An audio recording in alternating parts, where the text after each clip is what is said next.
Hello Nicholas, here we are again. You should be off practicing right now while I'm making this video, and I'm hoping it's going to go really well and it's going to be a magnificent performance when I get to see it a week from Saturday, I think it is. I think the tickets are for Saturday. So, I hope I have the right theory thing because I left it out thinking this is the one that matches your book. So, I would like to work today in a couple of different units here, and the first one I want to look at is on page 30, which is unit 13. It's on modulation. So you probably know what modulation is. You've been doing it for a long time. You just probably don't. You may not have given it a name, or you might know from being in choir and modulations happen. You might know from playing in the band and modulations happen. Modulations just means that in one piece we're going to change from one key to another. Sometimes it's really obvious and they'll put like a key change and you'll see the key signature change. But sometimes, like if you look at the example that's there on page 30, this is in a work by Haydn. Oh, Beethoven, sorry. I know I played it before. Let's see.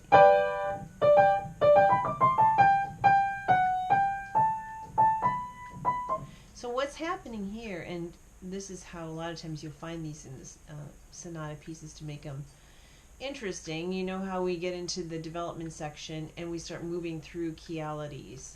And here it's showing how Beethoven, being in the key of G major, is using a secondary dominant. So remember that from our last video that we did.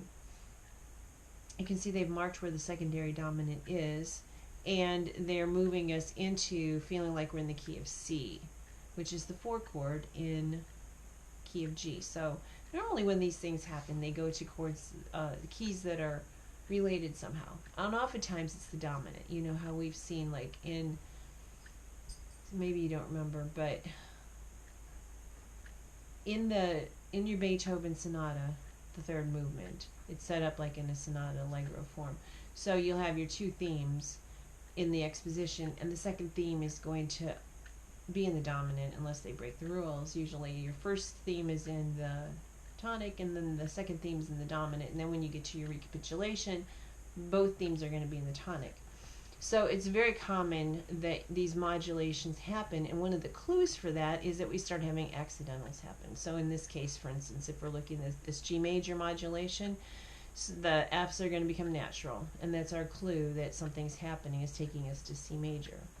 So you might want to try to play that just to see how that happens. You could hear actually that little modulation happen, and he did it really quickly. He just used 2 beats there to kind of move into that feeling then of C major.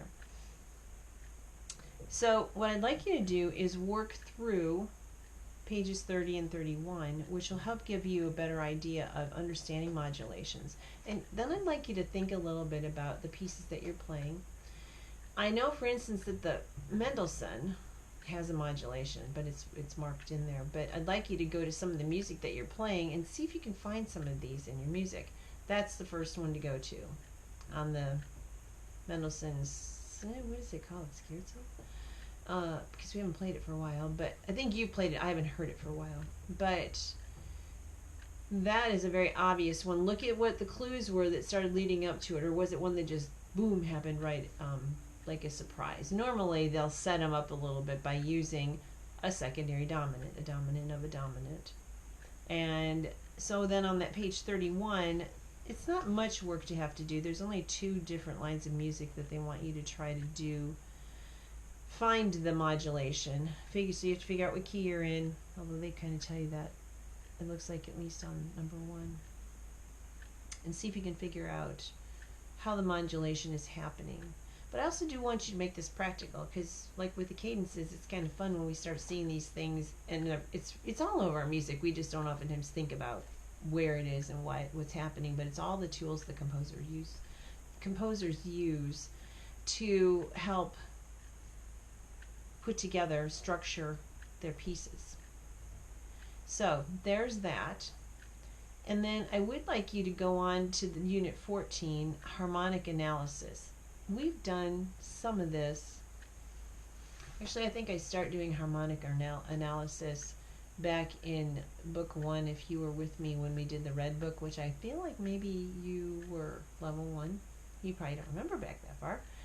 But when we started making Roman numeral, like we labeled this is a 1 chord and this is a 5/7 chord. So in this book, they want to take this just a little bit further. And I like how they point out in the little introduction that the harmonic analysis is important for understanding the music that you play. So it helps you to be able to get a really better grasp of the piece itself. It helps you with memorizing. I think it just helps all overall help to understand a piece. Helps a lot of times if I analyze, I'm having trouble with a section, and I take time to analyze what chords am I playing, and then I start to see how they're related. Then oftentimes it just makes the piece fall together easier to be able to play it. So this might feel a little bit laborious because we've done some of this work. Like, I know you know how to label a major chord and a minor chord. You know how to label an augmented chord and a diminished chord. We've done some practice with that. I believe we've talked about how you label an inverted chord. For instance, if you have a chord where you've taken the first note and put it up on top, it's the first inversion chord, we label that with a 6 because what we've done is made a 6th between the bottom note and the top note. If we have both of those notes flipped up to the top, then we have a 6th and a 4th above the bottom note, and so then we label it a 6/4 chord. And I feel like we've done enough of that that's probably that's not going to be a surprise to you. That's the kind of work you're going to do on these exercises here. The part I don't think we've done much with is the 7th chords. And I know we know how to play them, but I don't think we've done a lot with the theory. And you may need to go back in, it would be before, well, so Unit 9 where it says figured bass, if you're not quite sure about that 6 and 6/4 chord thing, I'd go back to there because that's where it explains again how we label those. So that's page 22. This is all if I got the right book. But if not, it's all good. But if you go back even further, where we were talking about 7th chords in Unit 8, then there's page 20 talks about the inversion of the 7th chords. This is where it gets a little, I think a little more technical, and honestly, I never really mastered this part very well. So if you do, that's something you can, another thing that you can do better than I do. But because there are 3 inversions of this, they label these differently. So you'll see if you look at page 20, you will see, well, you see the inversions. I'm trying to see somewhere here they have the numbers. Oh, so it's going to be the next. I'd just take a look at the dominant 7 chords. Somewhere here, though, they showed, because I was looking through this, how you number them. Don't worry about, if you can tell it's a dominant 7 chord, just say it's a dominant 7 chord, and don't worry about what inversions it's in. How does that sound? But otherwise, you should be able to give me like major chord, minor chord.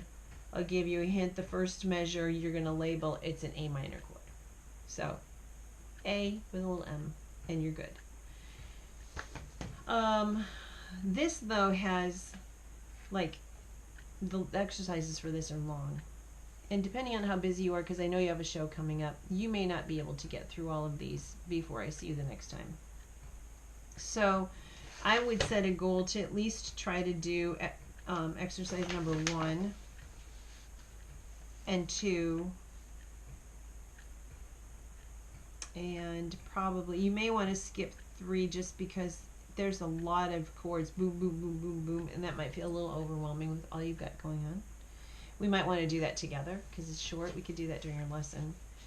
But you might want to go on to number 4 also, because that's just basically 1 chord per measure, and it's in a, I think, a fairly manageable key. So set a goal to see if you can at least get through those pages. Now you could come back and surprise me like you sometimes do and do all of these exercises, which would take you through page 37. But the real fun is going to come the next time, because we are going to start to take these things that we're learning and we are going to work with an invention. So I'm going to explain that in the next video.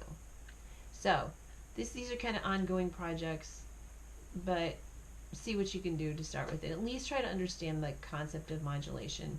Go visit it in your Mendelssohn piece and see if you can do some of the work on